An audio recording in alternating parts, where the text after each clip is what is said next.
As I turned away from the vending machine in the hospital lobby, clutching a soda after nearly 30 hours without sleep, I saw Alex walk into the building. I knew he was coming. He had been informed about our son's accident. But seeing him in the flesh for the first time in 3 years made my stomach churn. A small, hot knot of anger tightened in my chest. He looked unperturbed, flashing a charming smile at the front desk assistant. The unsuspecting nurse blushed, having no clue how cold and ruthless the son of the bitch could actually be. He turned in my direction, following the nurse's gesture, and I literally froze as our eyes locked. It had been 3 years, yet his presence triggered the same rage I felt the morning he walked out of our home. I remembered watching him kneel by Junior's chair, whisper something to him, and simply walk away. I hadn't felt relief then. I felt used. I felt cheated. I wanted my pound of flesh for what he had put me through. I jumped on the first available plane to Abuja as soon as I heard. Approaching with a look of worry masked by a tentative smile. You can come with me to his room if you'd like to see him, I replied flatly, ignoring his greeting and refusing to return his smile. I turned on my heel and marched toward the ward. I could hear his footsteps right behind me. I held my hands behind my back, gripping the cold soda can tight, a defensive habit. I was used to him tapping my ass whenever I walked ahead of him, and I wasn't about to let that happen now. Seeing him stand beside Junior, whose leg was casted and elevated, was a harsh reminder of how much our son was growing to look like him. I silently prayed that the physical resemblance was all Junior inherited, not Alex's nonchalant, stony heart. My phone rang. It was Sheun, my boyfriend. I stared at the screen for a second before hitting the red button. I didn't want to speak to him in my angered state, or perhaps I just didn't want anything distracting me from my fury at Alex. How are you doing? Now that you've seen him, you can crawl back to wherever you came from. I don't need you hanging around here. I saw the shock and disbelief in his eyes as I walked out of the room. Seeing him rattled cracked a small, vindictive smile on my lips. Minutes later, as the doctor began updating me on Junior's condition, the door creaked open and Alex walked in. I'm Junior's dad. I half expected him to intrude, so I kept my cool. To my surprise, he engaged the doctor intelligently. He remembered Junior's allergies. He remembered that Junior was a lefty and expressed concern about whether he would regain full use of the limb. My phone rang again. Sheun. I dropped it back into my bag without looking. It wasn't that Alex had been a deadbeat father. He moved out of town after our divorce, yes, but he tried. I had a high-paying job. I had always been more financially buoyant than him, which made him deeply insecure. But he insisted on contributing to Junior's welfare. I had no need for his money, so I had him send it to a trust account. I had never touched a kobo of it. I wasn't even sure if he was consistent with the payments, and I didn't care. Then, Alex's phone rang. "Hey, Ju," he said, answering immediately. He stood up and walked out of the room to take the call. Classic selfish Alex, I thought. I had deliberately ignored my boyfriend's calls to focus on our son, yet here he was, walking out in the middle of a medical briefing. How could a call be more important than his son's health? After the doctor finished, I went to find Alex. I spotted him near the driveway entrance to the parking lot, still on the phone. As I approached him to give him a piece of my mind, a car came speeding around the bend. It happened in a split second. The car slammed into Alex. He lay motionless.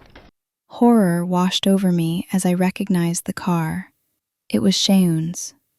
Apparently unable to reach me, he had rushed to the hospital in a panic and, in his haste, had accidentally run down my ex-husband. Luckily, Alex didn't die, but now he lay in a bed right beside our son.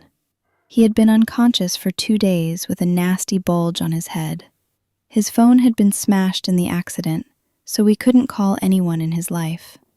I knew next to nothing about his current world, having deleted all his family's contacts years ago. The doctor explained they had to induce a short coma due to a concussion, but they expected a full recovery. So, there I was, caring for my injured son and my ex-husband, whom my current boyfriend had hospitalized. My life was a mess. As Alex lay there, I looked at him curiously. I reached out, removing a piece of lint from his face, and let my hand linger for a moment. I grabbed a towel and wiped a bead of sweat from his forehead. I turned to check on Junior when I froze. I heard Alex's voice. "Ochanya, where am I? What happened? Did he just call me Ochanya? That was the pet name he gave me when we were in love. Ochanya, Queen, something precious in Idoma. He hadn't called me that since the month before our divorce." I turned around in disbelief. His eyes were half open, his hand trying to reach for me. He whispered the name again before drifting back into sleep. Long story short, Alex had a traumatic brain injury resulting in retrograde amnesia. According to the doctor, the memory loss was short-term. The best therapy? Familiarity, affection, and care. The problem? He didn't know we were divorced. He believed he was still a doting husband and father, completely unaware of the secrets and betrayal that had nailed the coffin of our marriage shut. I had no choice. I took him back to the home we once shared, pretending we were still a family. Seyoon objected, of course, but guilt kept him quiet. He was terrified of a police investigation. How do you explain knocking down your girlfriend's ex-husband in a hospital driveway as an accident? The first few days were awkward. I had to invent reasons why the house looked different, why his clothes were new, and why Junior was suddenly 10 years old. Junior was just happy to have his dad around and played along. As for Seyoon, I stopped picking up his calls entirely. I told Alex he was on leave from work due to the accident, but soon the awkwardness faded. Alex became a useful, warm figure in the home. I watched his face light up when we talked. We ate dinner holding hands. He made me breakfast in bed, just like he used to, and kissed me on the forehead every night. He tried to initiate intimacy, but I always found ways to brush him off. He was exactly the Alex I fell in love with, but I had to remind myself, beneath this charm was the egotistical monster I divorced. It had been a week when, on a Friday evening, Alex opened a bottle of our favorite wine. Friday used to be our movie night. Drink until we were tipsy, make love until we were exhausted. As he handed me the glass, the memories I had locked away came flooding back. I panicked. I ran out of the house, got in my car, and drove straight to Seyoon's place. It was 7 p.m. I needed a reality check. I let myself into Seyoon's apartment with my key. He walked out of his bedroom with a towel around his waist. Right behind him was his secretary, also half naked. Busted. Strangely, as I drove back home, I didn't feel hurt. My mind was entirely preoccupied with getting back to Alex. I hated him, yet I wished I was the one with amnesia, so I could enjoy just one more night with him without the burden of the past. When I walked in, Alex was sitting in the dark, the wine bottle almost empty. He looked up at me, eyes filled with worry. Oh, Chanya, I know something is wrong. Please, tell me. I sat on a chair and burst into tears.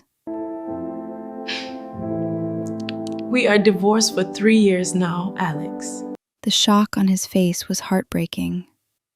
You got insecure and you left me, I said through my tears.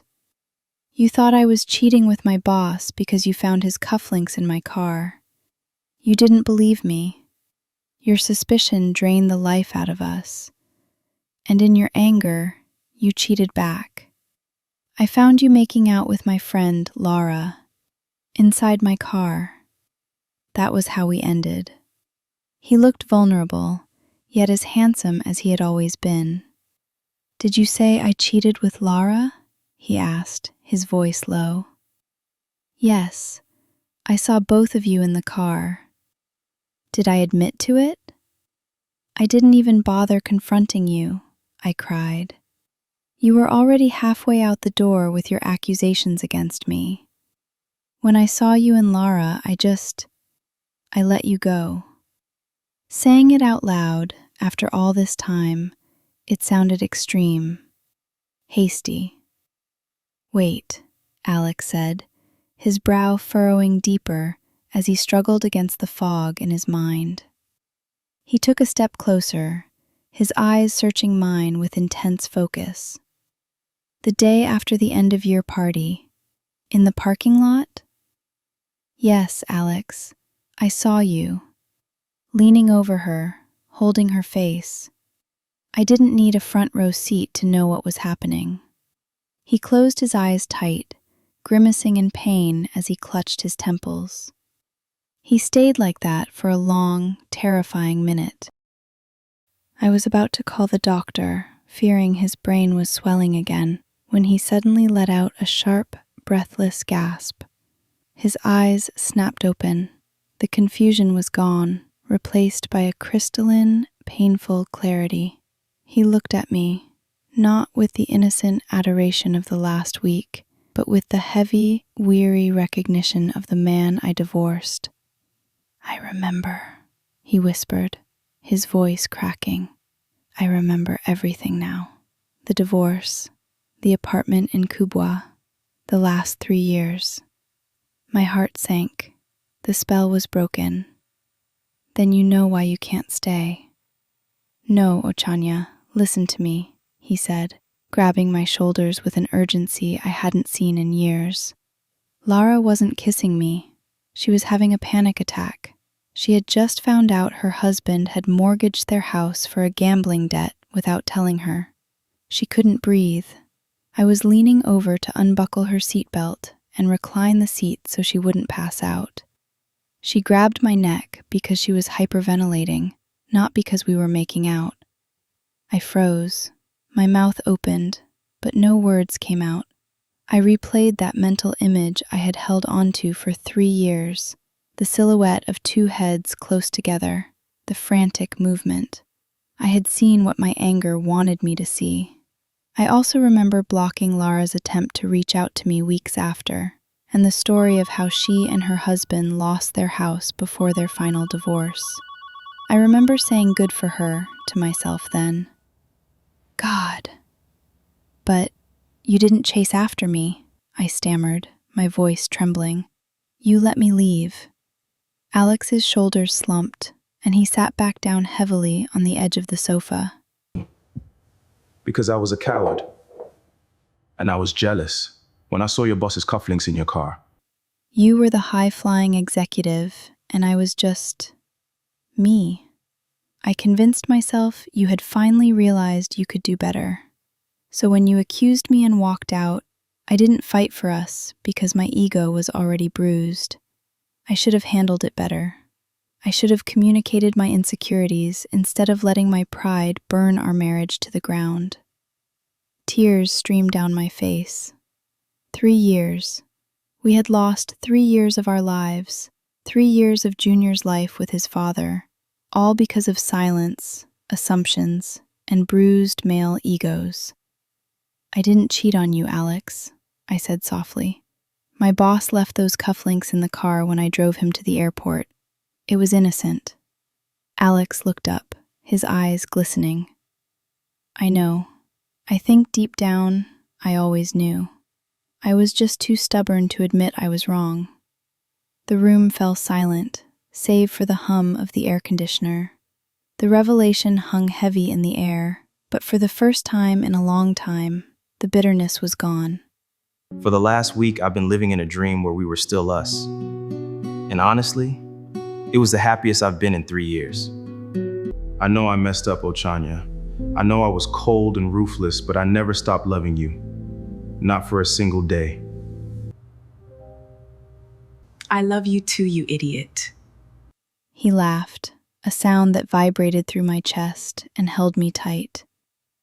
We have a lot to fix, he whispered into my hair. But we have time. Junior is going to be okay, and so are we. As we stood there holding each other, I realized that while the memory loss had brought him back to the house, it was the truth that would make him stay. We had taken the long, painful road back to each other, but as he kissed my forehead, just like he had done every night for the past week, I knew this time it was real, and it was permanent.